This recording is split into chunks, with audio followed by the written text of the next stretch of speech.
A raíz de esta premisa, eh, sabemos que, por ejemplo, las plataformas digitales se alimentan mucho de los algoritmos, ¿no? Desde el algoritmo de la calificación del servicio, el algoritmo que te optimiza el tiempo, fija el precio, distribuye el trabajo, de acuerdo a la geolocalización del trabajador, ¿no? Porque lo que ellos quieren dar como servicio justamente es que puedas llegar, tu pedido pueda llegar lo más rápido posible. ¿Tú consideras que los algoritmos de estas plataformas digitales son una nueva forma de fiscalización laboral en esta era digital? Sí, de todas maneras, ¿no? Tan es así que inclusive esta nueva ley que ha salido, ¿no? La ley de riders en España regula este tema de los algoritmos, ¿no?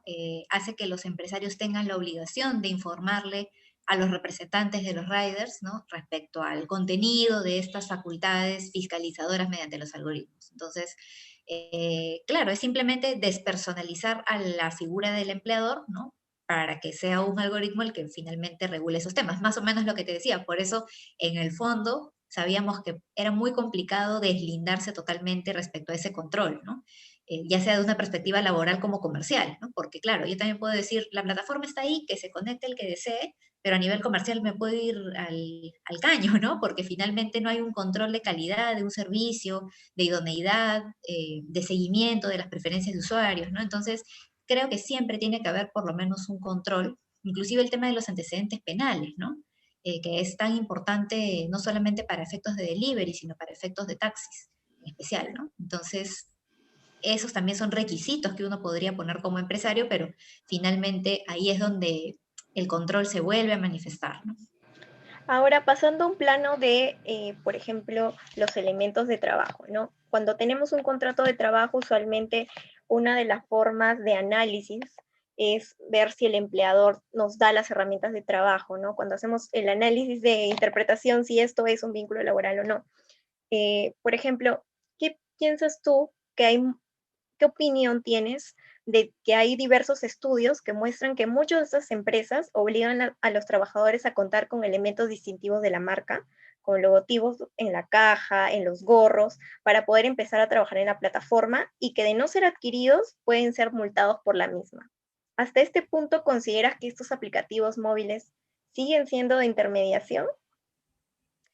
Creo que sí, ¿no? Porque básicamente es como si tuvieran que comprar su uniforme, ¿no? Porque inclusive si es que pierden la caja que llevan en la espalda, tienen que pagar una penalidad y es como, inclusive para acceder a la misma también hay que hacer un pago, ¿no? Entonces, creo que son indicios que ayudan a reducir en cierto modo la parte de la laboralidad, pero creo que la esencia sigue siendo la misma, ¿no? Hay una subordinación. Lo importante aquí me parece es entender cómo es esa nueva interpretación de la subordinación al día de hoy en el siglo XXI, porque hay subordinación de todas maneras, solo que no es la subordinación obviamente de antes, del obrero que marca 8 horas, que está ahí esperando, que le den Hacia fin, trabajo, ¿no? claro. Sino es una nueva forma de ver la subordinación, pero no significa que no haya subordinación.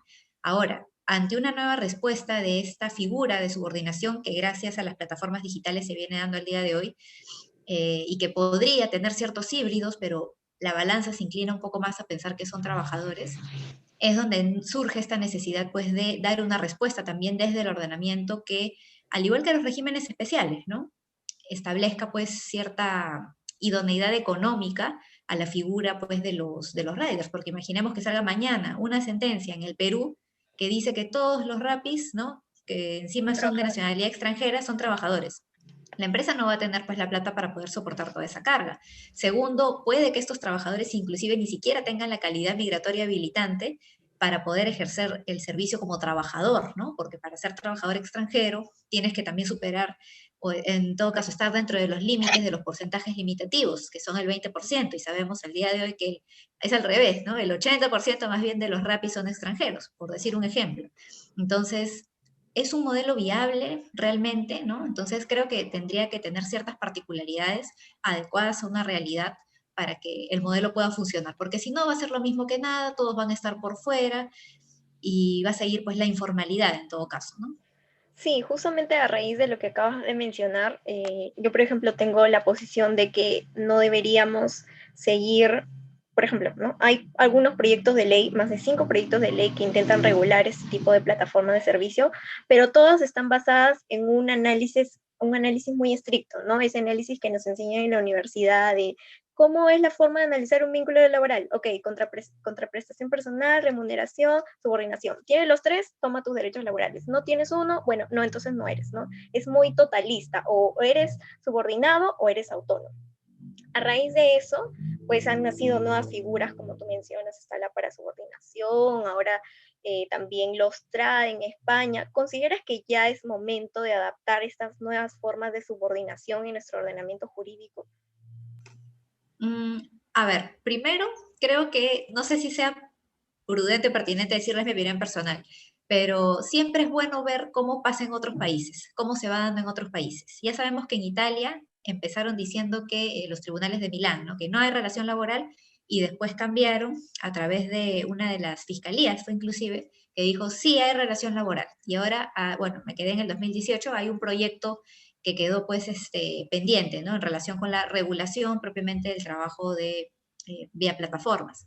Entonces, si estos países, ¿no? Como España, Italia, que ya tenían abundante jurisprudencia al respecto, han empezado a sacar leyes sobre este tema, creo que sería bueno ir viendo cómo van, cómo lo vienen aplicando para recién replicarlo en nuestro modelo.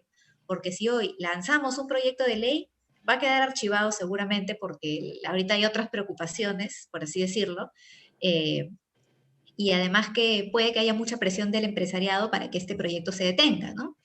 Ahora, lo malo es que si lo dejamos a criterio de un juez, probablemente el juez haga el análisis como bien planteas. Entonces, no es que va a sacar una jurisprudencia brillante, ¿no? Sino que puede que finalmente concluya que sí hay relación laboral y finalmente, o SUNAFIL inclusive, ¿no? Sin ir tanto al Poder Judicial, una inspección de SUNAFIL y concluya que hay que incluir a las personas en la planilla, ¿no? Entonces sería pues un golpe económico para el cual creo que no estamos listos, ni a nivel, como te digo, laboral, ni a nivel migratorio, ni de recaudación por seguridad social, ¿no? Más Entonces, bien, sí, solamente para cerrar la idea, más bien la tendencia es a deslaboralizar, pero lo malo es que si aquí deslaboralizas, pues podríamos tener lo que tenemos al día de hoy, ¿no? Una desprotección absoluta sobre todo frente a accidentes, de tránsito y otro tipo de situaciones que se pueden dar, ¿no? entonces, bajo lo que me acabas de mencionar, yo podría interpretar que consideras que ya la ley peruana no está siendo suficiente para poder adaptar estos nuevos modelos económicos, porque de hecho, por ejemplo, ahora en la pandemia, un momento súper disruptivo, que con la justa, digo yo, teníamos lo del teletrabajo, porque que bueno, de una otra forma se trató de adaptar a esta figura del trabajo remoto. ¿Crees que es momento quizás de poder también fijarnos en todo lo que es nuestro ordenamiento jurídico laboral netamente? Creo que podría ser una buena oportunidad para evaluarlo, no como te digo tanto para implementarlo porque lamentablemente no sabemos si es que como ante ausencia de pronunciamientos y ante ausencia de legislación extranjera, sabemos que al Perú siempre se suele mirar un poco al costado, ¿no? No vaya a ser que hagan algo mal. Entonces es mejor ir viendo cómo se comportan estas normas en el extranjero, en donde también se tienen las mismas problemáticas, y ver si funcionan, ¿no? Y sobre la base de eso tomar una decisión nosotros. Ahora, igual, por ejemplo, dentro de estos proyectos de ley, como bien dices, no puede que sean muy o es laboral o es locador. Y entiendo que los proyectos están más orientados a lo primero, a considerar que son más laborales. Ujú. Pero, por ejemplo, ¿cómo se manejaría?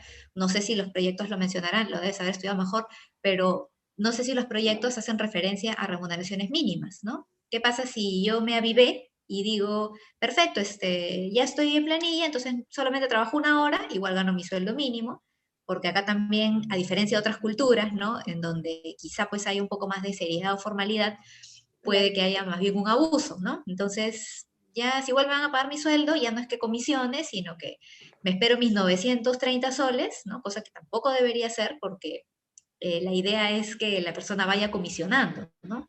No que se garantice un sueldo mínimo, porque no es el esquema. Entonces, ahí hay mucho trabajo por hacer, ¿no? ¿O qué pasa si la persona en efecto no se activó ese día? También se le paga el día en aras de que tiene derecho a una protección remunerativa permanente mensual, o se le puede considerar como día de descanso justo ese día, ¿no? Entonces, Claro. ponerlo en práctica o ejecutarlo en la práctica va a tener muchas aristas y muchos espacios que tendrían que cubrirse, ¿no? Entonces creo que esos proyectos tendrían que trabajarse un poco de cara a lo que va a funcionar en la realidad del día a día y conociendo también el perfil del tipo de trabajador que se tiene.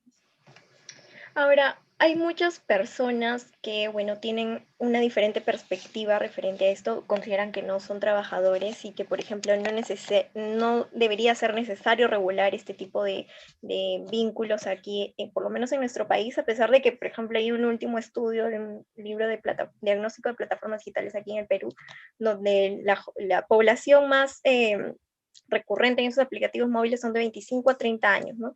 Y que es su única fuente de ingreso lo que reciben de la plataforma, ¿no? Entonces, basado en esa situación, ¿tú crees que desde que se adaptó lo de las plataformas digitales al momento, a la actualidad, ha formado parte del incremento de la informalidad o la precariedad laboral de los últimos años? O bueno, es parte simplemente de la informalidad que usualmente tiene el Perú referente a los derechos laborales, ¿no? En realidad creo que el contexto aquí ha sido más que nada por la migración que ha venido, ¿no?